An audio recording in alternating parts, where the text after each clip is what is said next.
Questo programma è offerto da Despar, Eurospar, Interspar. Da 60 anni, il valore della scelta.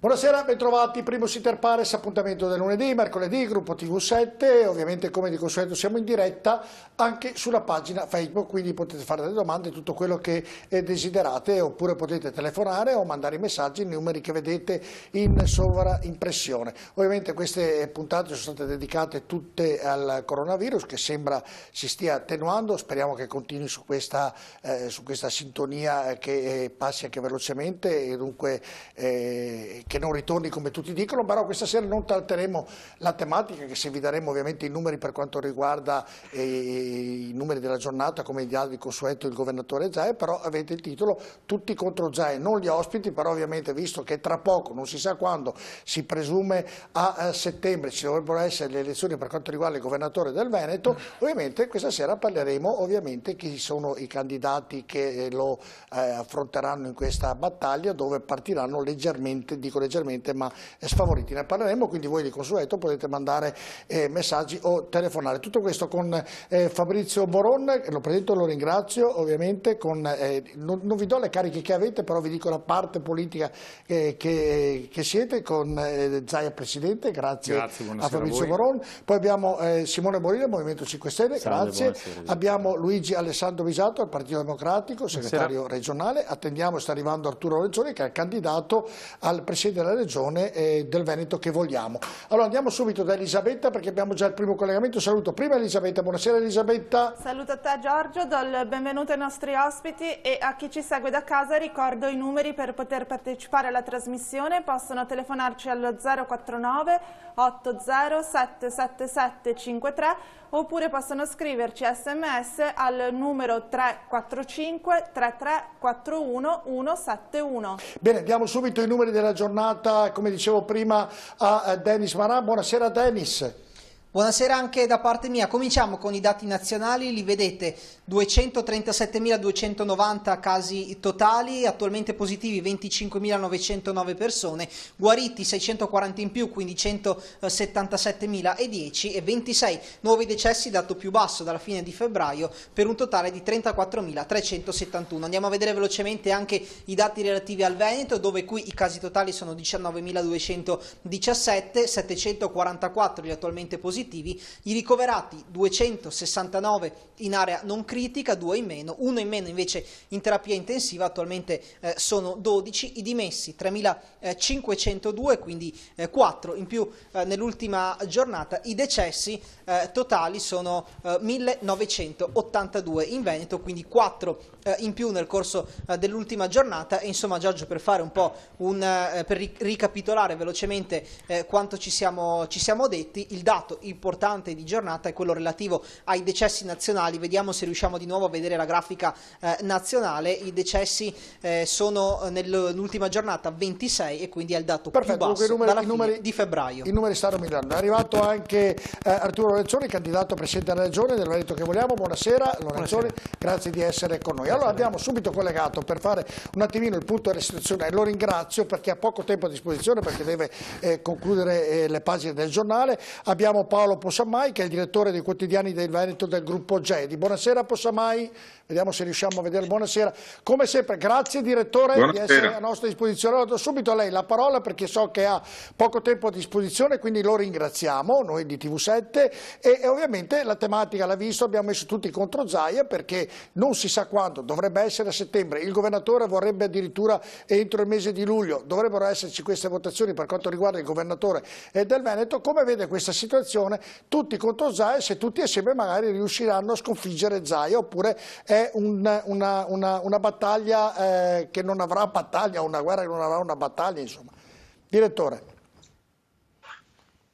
Beh, allora, se guardiamo la storia, vediamo che salvo in un caso, e stiamo parlando di 25 anni fa circa, quando il candidato del centrosinistra si chiamava Benzik, già sindaco di Padova, e che si batteva contro Giancarlo Galan nella primissima edizione di quella forma elettorale. Salvo in quella situazione, in tutte le altre competizioni elettorali regionali il centrodestra ha sempre stravinto.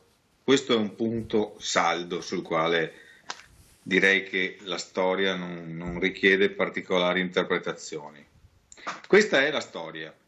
Se stiamo a interpretare il presente, non possiamo nemmeno considerare nulli i sondaggi, non possiamo fingere di non aver colto che in questi 3 mesi di Covid tutti i governatori italiani si sono avvantaggiati, tutti, questo lo dicono i sondaggi e questo lo dice il comune sentire, quindi dove erano già forti si sono ulteriormente fortificati. Il caso di Zaia è addirittura un caso limite tra tutti quelli dei governatori in scadenza, dico quello della Campania che sembrava moribondo e che è stato in qualche modo resuscitato esattamente dallo stile che ha tenuto nella gestione della crisi del virus, ma vale un po' per tutti, vale per quello della Puglia, vale per la Liguria e via dicendo. Nel caso di Zaia, che aveva già prima, per serie ripetuti di sondaggi, ripeto, un attestamento personale molto solido, non possiamo fingere di non esserci accorti che il suo appeal trasversale è molto cresciuto. Non possiamo far finta di non ricordare che alle ultime elezioni il PD aveva attorno al 23% e che sarà, dal mio punto di vista, già un buon risultato quando dovesse riuscire a ottenere la replica di quei 2 numeri. Tutto questo senza esprimere un giudizio che non mi compete in questa sede, un giudizio sul governo di Zaia. Ma osservo che è un avversario difficilissimo da battere, con un accreditamento molto cresciuto, non soltanto sul territorio, ma anche sul piano nazionale e addirittura acquisendo prime pagine di giornali di profilo mondiale, americani, inglesi, francesi, tedeschi. Dentro a questa crisi lui ha saputo cogliere, con una capacità di comunicazione veramente straordinaria, questa sì gliela riconosciuta, o quantomeno gliela riconosco senza difficoltà, ha saputo cogliere una leva, un gradiente, un booster straordinario per lui. L'ultima osservazione che mi consentirà di esprimere è questa. È una battuta, ma non del tutto. La competizione vera, dal mio punto di vista, è tra Zaia e Salvini. Cioè, mi incuriosisce immaginare, mi interroga immaginare quale delle 2 liste prenderà più voti. Tendo a scommettere che sarà ancora una volta quella di Zaia, ma quella è la competizione, tutta interna naturalmente al campo di centrodestra, forse più stringente.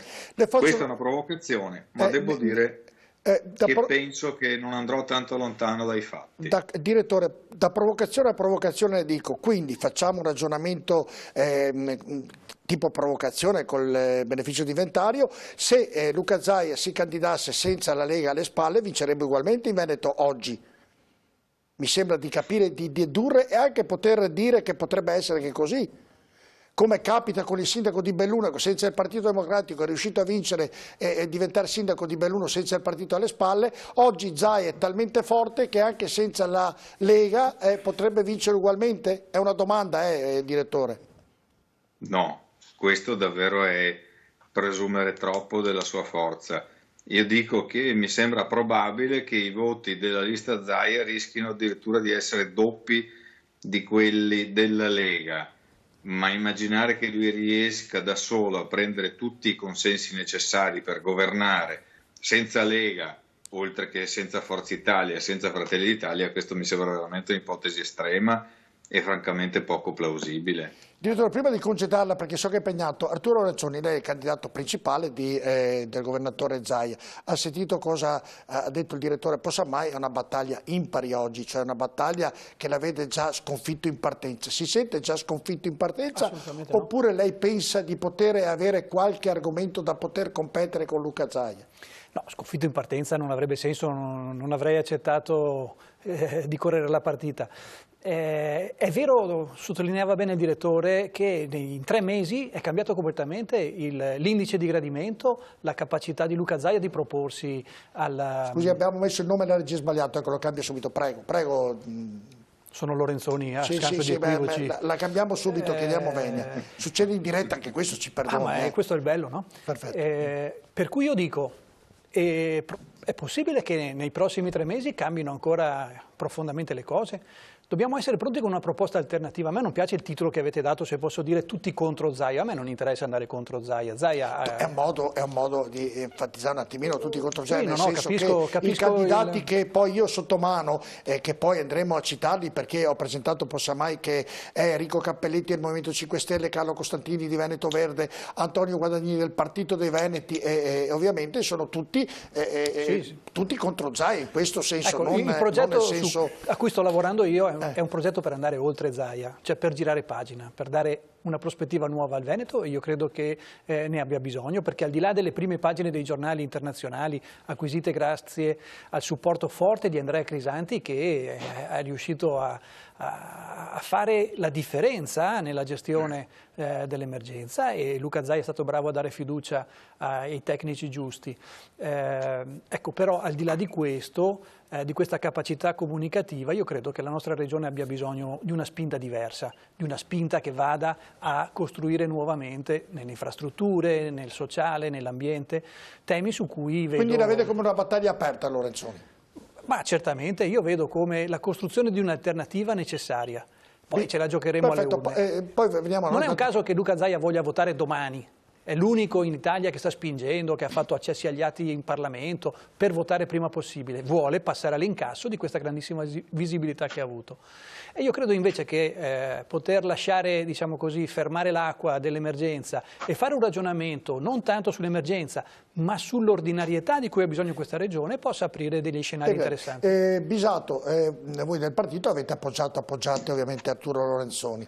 Siete convinti che la battaglia è aperta, oppure, come ha detto il direttore Possamai, è una battaglia un po' difficile da poter superare e ovviamente... Beh, guardi, che sia una battaglia difficile lo sappiamo, ce ne rendiamo conto seguendo anche semplicemente la lettura non solo dei sondaggi, ma anche di quello che è il rapporto con l'opinione pubblica. Però è importante quanto dice Arturo Lorenzoni, che se mi è permesso una sottolineatura, è il candidato di una coalizione di centrosinistra che ha al proprio interno il Veneto che vogliamo, come ricordato poc'anzi, ma anche e soprattutto direi il Partito Democratico, i Verdi. Quindi è mettere assieme, coagulare tutta una serie di forze che avrebbero potuto anche andare divise, e invece trovano, attraverso l'espressione di Arturo Lorenzoni e attraverso l'espressione di un candidato che esce da una realtà amministrativa in cui si amministra con il centro-sinistra e si amministra bene, noi pensiamo di poter mettere in campo un'idea nuova di Veneto. Detto questo, è chiaro che chi ha la possibilità, e siccome io e lei ci siamo confrontati varie volte, nel senso in trasmissioni, io non mi sento assolutamente di svilire il ruolo che ha avuto il governatore nella gestione della pandemia. Io dico che in un sistema democratico sarebbe utile, allo stato in cui ci troviamo, stabilire che ci debba essere un'equidistanza tra tutti i candidati. Allora è abbastanza verosimile che si voti il 20 e 21 di settembre, che ci sia un anticipo della par condicio, quel termine difficilissimo per dire che tutti dovrebbero avere le medesime possibilità. Io ho già ribadito qualche volta e lo ributto qui anche stasera: cominciamo a ogni mezzogiorno e mezzo ad avere anche, come dire, una voce alternativa, ma non perché noi siamo contro qualcuno, ma perché si possa sentire anche la voce, così come quando si va a votare per il sindaco, a un certo punto si resetta tutto e si dice va bene, c'è l'uscente, ma c'è anche qualcuno che propone qualche alternativa. Secondo lei Bisato oggi Zaia fa questa conferenza esclusivamente per farsi... No, io non sto dicendo quello, io sto dicendo che il governatore uscente a un certo punto ha detto che a partire dal 3 maggio, superata la fase emergenziale, non c'era più motivo di stare tutti i giorni in replica perenne 2 ore e mezzo come dire, a far nascere i pulcini o a tagliare le torte a forma di mascherina, perché i dati dell'emergenza erano in qualche misura superati, che sono quelli dei famosi cartelli che dicono quante persone sono in terapia intensiva. Con questo, attenzione, lo premetto io, si sono fatte anche delle ottime scelte qui in Veneto. Il motivo lo si vede nei numeri, però è altrettanto valido dire che non è merito solo di una persona, ma della struttura sociosanitaria. Il direttore deve lasciarci, però volevo sentire prima di concedere il direttore anche Simone Borile e anche Fabrizio Borò, ovviamente è la tematica. Praticamente dicono che ovviamente oggi Luca Zaia, tutti i pomeriggi quando va e fa la conferenza inerente ovviamente al coronavirus, dice cose che non servirebbero a nulla. È d'accordo Borile su quanto dice Bisato oppure non è d'accordo, insomma? Chi comunque ricopra delle posizioni apicali amministrative abbia l'obbligo, come ce l'ha avuto Conte e tutti i governatori che hanno gestito comunque questa pandemia, di riferire sicuramente ai cittadini. Vero è, e qui concordo anche con gli altri colleghi, che effettivamente noi è da 3 mesi che dalle 12:30 fino alle 13:30 puntualmente assistiamo a dei monologhi, effettivamente, senza contraddittorio, cavalcando l'onda emotiva, recependo quelli che sono i DPCM da Roma, perché se vogliamo dare una lettura oggettiva. Vero è che noi abbiamo, io come espressione del Movimento 5 Stelle in Veneto, abbiamo avuto in questi 3 mesi una attitudine sicuramente distensiva nei confronti del nostro governatore, che si è trovato come chiunque altro a dover gestire una pandemia che non era in nessun programma di governo. Questo sia a livello nazionale che a livello regionale. Però non possiamo in questi 3 mesi, in ogni caso, condonare dal mio punto di vista una politica amministrativa degli ultimi 10 anni che secondo me ha numerose criticità, in primis quello ambientale, poi quello infrastrutturale, poi nel corso della puntata casomai ne parleremo. Questo non c'è ombra di dubbio. Quindi effettivamente io ritengo, noi come Movimento 5 Stelle ovviamente abbiamo il nostro candidato che è Enrico Cappelletti, riteniamo personalmente di viaggiare da soli perché? Perché un buon amministratore non può prescindere da politiche di sinistra e quindi legate all'ecologia, alle infrastrutture ecosostenibili e da politiche di destra. Poi vengo Borile. Quindi a livello sentiamo Fabrizio Borò perché poi concedo ovviamente il direttore. Fabrizio, nel ragionamento che hanno fatto ovviamente sia il direttore sia anche mi sfugge Alessandro Bisato, dicono tutti, ovviamente il governatore tutti i giorni è lì, insomma adesso potrebbe anche finire, è per farsi una campagna elettorale e approfittare della situazione. Condivide questa cosa, in parte ci può anche stare oppure non è d'accordo Fabrizio Borò? No, a parte che, lo dico ma senza voler far polemica, bastava accettare il 26 di luglio come voto e avremmo già finito le conferenze stampa di mezzogiorno, perché 60 giorni prima bisognava ma nel dire questo vuol dire ovviamente entrare. Però nel dire questo vuol dire che fa le conferenze per questo? No, dico solo che alla fine la scelta è stata, cioè stanno denunciando il male che si sono fatti da soli, ovvero spostare le elezioni più in là possibile ha reso ancora più lunga questa cosiddetta campagna, che loro dicono che per me non è una campagna ma è semplice comunicazione e doverosa comunicazione istituzionale su quello che è un fatto ovviamente difficilissimo della nostra esperienza di vita, che è quella della pandemia. Avessero deciso, come abbiamo chiesto in maniera ferma, il 26 di luglio come data delle elezioni, 60 giorni prima dovevi entrare in par condicio, quindi saremmo già in par condicio da una ventina di giorni. È stato scelto questo, sembra che sia il 20 e 21 di settembre e quindi si porta avanti di più la discussione. Io mi auguro, guardate, che possa finire quanto prima anche la questione della conferenza stampa del Covid, ovvero del problema emergenziale, e inizino finalmente le conferenze stampa di tutto quello che è stato fatto in questi 5 anni, perché non è, come è stato detto giustamente dal direttore prima del mattino, che Zaia soffriva di un deficit, diciamo, di consenso prima della pandemia. No? Il fatto che era il governatore più amato d'Italia anche prima era perché riusciva in qualche modo non solo a comunicare ma a produrre risultati. Una regione che ha prodotto risultati nel termine dell'economia, nel termine delle infrastrutture, sul fatto che ha portato a referendum i veneti nell'autonomia. Cioè il risultato del lavoro continuo degli ultimi 5 anni, ma anche di quelli prima del 2010 e 2015, ha prodotto un risultato che è quello di un governatore amato dal suo popolo. Certo. E sai, quando si va a votare per qualsiasi parte, e l'unica frase che mi piace sottolineare proprio dal direttore è questa: ha un consenso trasversale, perché l'ho ascoltato bene quando parlava, ed è la parte più importante di tutto. Quando si ha un consenso trasversale vuol dire che si fa bene. E il bene può essere pagato solo col consenso. Assolutamente. Direttore Possamai, prima vuole concludere ragioni, abbiamo sentito gli ospiti che abbiamo in studio, poi più avanti avremo anche Alessandra Moretti, poi abbiamo anche il rappresentante di Fratelli d'Italia che è Luca De Carlo. Direttore Possamai, nel concludere questo collegamento con lei. Poco fa, in un paio di interventi, è stato osservato che dovremmo valutare i 10 anni di governo di Zaia. Allora, se pigliamo un elemento, un campo di indagine, un campo di valutazione, e lo piglio e lo scelgo io, e c'è quello delle infrastrutture, il risultato del governo di Zaia è del tutto discutibile. Perché alla fine dei conti lui porterà a compimento forse la Pedemontana, intanto in quanto la Pedemontana sarà finita forse nel 2021.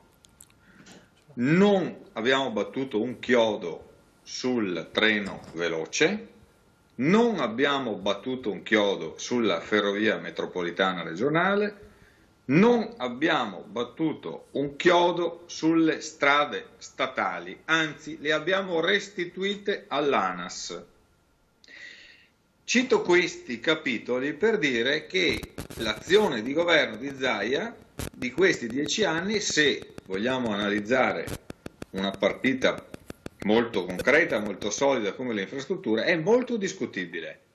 Detto tutto questo, e con questo sto sostenendo che non è per niente esente da critiche, ma proprio per niente, tuttavia dico che penso che sul giudizio popolare farà premio il tema della salute, cioè lui, per come ha gestito questi 3 mesi, ha conquistato consenso perché la salute è il bene massimo. Su tutto il resto può anche capitare che uno rifletta molto di meno, che non ragioni sulla politica delle acque, che non ragioni sulla politica scolastica, che non consideri effettivamente quanta polpa c'è nella battaglia sull'autonomia. Può fare quante valutazioni critiche vuole e il campo c'è, però la mia sensazione è che la sua gestione della pandemia e precedentemente, per la verità, il trascinamento lungo di una competenza, di una ricchezza della scuola medica veneta, gli vengono a vantaggio e a vantaggio fortissimo. Perfetto, è stato molto chiaro. Grazie direttore. Grazie a voi e buona serata. Grazie direttore, buona serata. Mi sembra sia stato chiaro. Fabrizio dice praticamente oggi il governatore in effetti ha una grande popolarità che va al di là proprio per il problema che è il più importante, poi bisogna riconoscerlo, che ha fatto un capolavoro per quanto riguarda la salute, che è importantissima, però per quanto riguarda infrastrutture, come diceva lei prima, insomma qualche dubbio c'è. Io le pongo un problema, io non mi domando, mi ho sempre chiesto a tutti i governatori che hanno governato il Veneto perché non hanno mai fatto un treno che arrivi all'aeroporto di Venezia, mai nessuno. È una banalità che le pongo, però è una cosa che mi chiedo andando all'aeroporto spesso. Noi siamo una delle regioni che non ha il treno che arriva Era una banalità, però per quanto riguarda le infrastrutture c'è motivo di discussione da discutere, per quanto riguarda la salute credo non ci siano dubbi. Sul fatto infrastrutturale c'è un dato incontrovertibile. La Pedemontana era un progetto di competenza statale e nel momento in cui la parte commissariale è stata trasferita alla Regione si è sbloccato il cantiere e stiamo arrivando a compimento, perché questi sono atti pubblici e non... Quindi c'è da denotare questo, no? Un progetto che parte da lontanissimo, perché è qualcosa che ha origini molto in là nel tempo, che trova difficoltà ad arrivare a compimento con una parte commissariale dello Stato. A un certo punto si entra nella parte commissariale gestita a livello regionale e vengono sbloccati finanziamenti e quant'altro per arrivare a sblocco dei cantieri. Secondo, la parte infrastrutturale sulle ferrovie è una competenza che ci piacerebbe dire che ce la gestiamo noi come la sanità, e per quello abbiamo fatto un referendum chiedendo a gran voce al Veneto se vuole autonomia, ma non è una competenza diretta. Perché la politica, però prima nel ragionamento che ha fatto mi sono soffermato sulle infrastrutture, perché ha detto che in questi anni è stato premiato il governatore per via delle infrastrutture. Da quanto ha detto Possamai ha detto per quanto riguarda le infrastrutture non ha fatto nulla. Io dicevo proprio l'opposto, no? Perché bisogna guardare i fatti, poi per carità le critiche fanno sempre bene perché ci si migliora, però questo è il dato di fatto.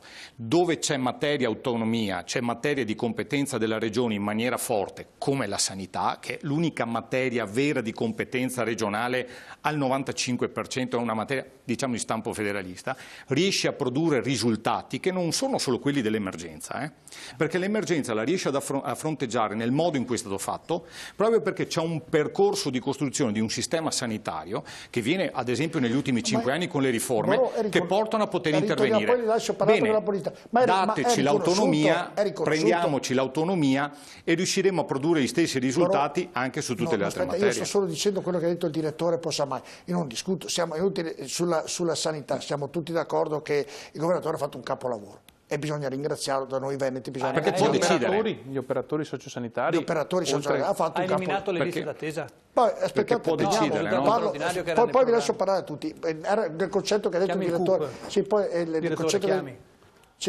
Quello che ha detto il direttore Possamai. Nelle infrastrutture non è che il Veneto abbia fatto qualcosa di importante, e questo dice Possamai. In effetti, Borò, se poi uno dice, caro Fabrizio Borò, mi dica cosa ha fatto. Perché alla fine ti giochi a livello di infrastrutture, poi uno mi dice cosa ha fatto, le dico... Anche perché ha portato a termine il più grande cantiere infrastrutturale a livello strade, a livello infrastrutture stradali, che è la Pedemontana. Attualmente il più grande cantiere in Italia. È diventato in un altro. Attualmente il più grande cantiere in Italia. Se rimaniamo nella Pedemontana, rimaniamo nella Pedemontana, non mi guardi con quegli occhi di... No, la guarda così, 7 chilometri bastano, su 90. Io sono riferito solo di sopra le parti, con un debito... quando il presidente Lorenzoni sarà in consiglio regionale e potrà vedere gli atti, invece solo di parlarne, si accorgerà che non sono stati fatti 7 chilometri, ma la Pedemontana, a parte gli ultimi 4 mesi, blocco cantieri, e sapete per quale motivo, vedrete che la Pedemontana già alla fine di quest'anno avrà la più grande parte aperta, l'unico scoglio che rimane nel 2021 è il traforo di Malo, voglio dire. Vi dico adesso purtroppo... a tutti, devo portare una clessidra per dare il tempo a tutti, perché sicuramente farò fatica. Ma io sono 1 contro 3, il tempo deve essere triplicato il mio. No, 1 contro 3, siete tutti. Va bene, poi abbiamo ognuno alla parte. È un bilanciamento rispetto a mezzogiorno e mezzo. 1 contro 3, il mio tempo è triplo. Allora, per correttezza, per dovere di correttezza, dato che l'hai detto così, noi questa sera avevamo invitato e doveva venire Roberto Marcato, ci ha chiamato all'ultimo momento che non poteva intervenire, abbiamo chiamato l'ex sindaco di Padova Bitonci e non poteva intervenire. Io faccio per tutti e 3, non si preoccupi. Però noi per correttezza abbiamo chiamato tutti per intervenire, sia fisicamente e sia ovviamente in via remoto, e quindi abbiamo chiamato sia, difatti il Roberto Marcato si è scusato oggi, e io di solito mantengo gli appuntamenti, questa sera ho un appuntamento perché arriva il governatore a Verona, arriva Salvini, mi scusi, non il governatore, e Bitonci. Vede, io ho ritenuto più importante la trasmissione e confrontarmi con Lorenzoni. Posso fare i complimenti, lei è stato la parola perché ha messo che il post l'ho visto su Facebook, quindi è stato di parola ed è intervenuto. Gli altri li avevamo invitati per la par condicio, per correttezza, dunque non era 1 contro tutti, pubblicità.